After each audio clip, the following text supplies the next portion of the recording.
এরকম মুচমুচে পিঠা যদি এক কাপ চায়ের সাথে সন্ধ্যার নাস্তা হয় বা বাচ্চাদের টিফিন, কেমন হয় বলুন তো?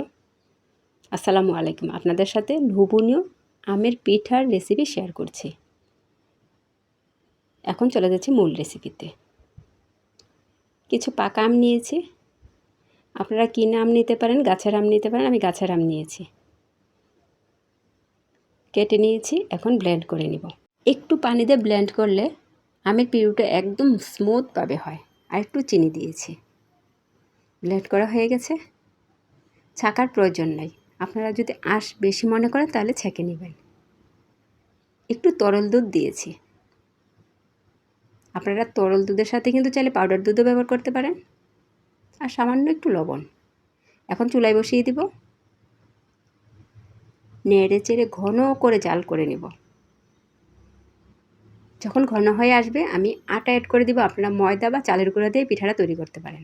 অনেক বাচ্চারা আম খেতে চায় না, আমের রস খেতে চায় না, এমনকি বড় মানুষও খেতে চায় না। তাদেরকে যদি এরকমভাবে পিঠা বানিয়ে দেই সন্ধ্যার নাস্তা বা সকালের নাস্তা বা বাচ্চাদের টিফিনে, চেটে পুটে খাবে।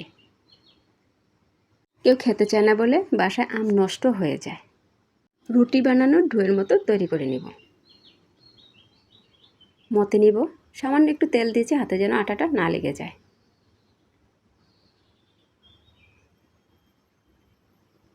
আটার ডোটা তৈরি হয়ে গেছে।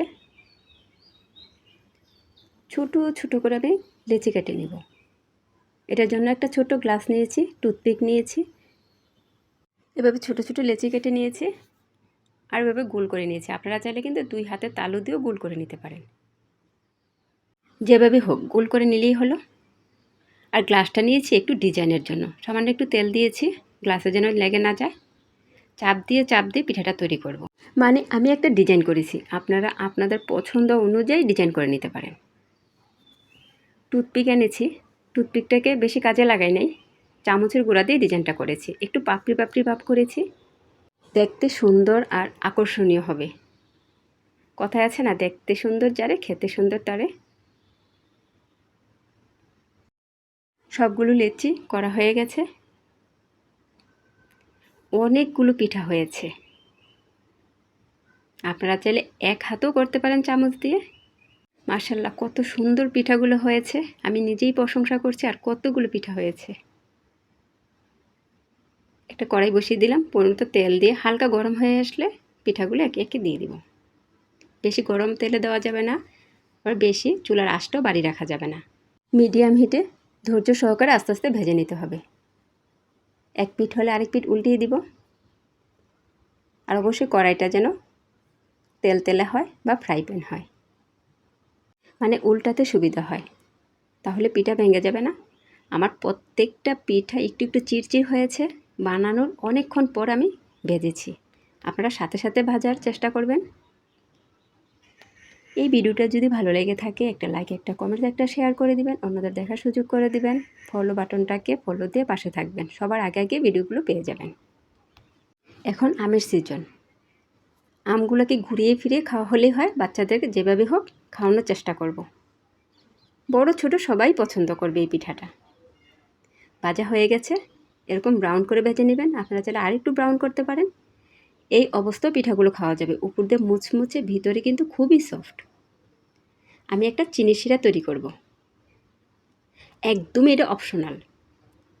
আমার বাচ্চা একটু মিষ্টি খেতে পছন্দ করে, তাই আমি উপর দিয়ে মিষ্টির লেয়ারটা দিয়ে দিলাম। একটু চিনি দিয়েছি, সামান্য একটু পানি দিয়ে ঘন করে শিরাটা তৈরি করব। আর পিঠাগুলো একটু এপিট ওপিট করে নেড়ে চেড়ে শিরাটা লাগিয়ে নিব। ঠান্ডা হলে উপর দিয়ে একটু চিনি চিনি সাদা সাদা ভাব থাকে, আর খেতেও খুব ভালো লাগে। এই পিঠাটা কিন্তু আপনারা চাইলে কয়েকদিন বানিয়ে রাখতে পারেন। আর নর্মাল ফ্রিজে তো অনেক দিন থাকবে। যত ঠান্ডা হবে চিনি শিরাটা তত ভাসবে। আমি তো গরম গরম আপনাদের সাথে পরিবেশন করে নিলাম। আপনারাই বলুন কত সুন্দর হয়েছে। আমরা আম পচিয়ে ফেলে না দিয়ে এরকম নাস্তা তৈরি করতে পারি। খুবই মুখরোচক।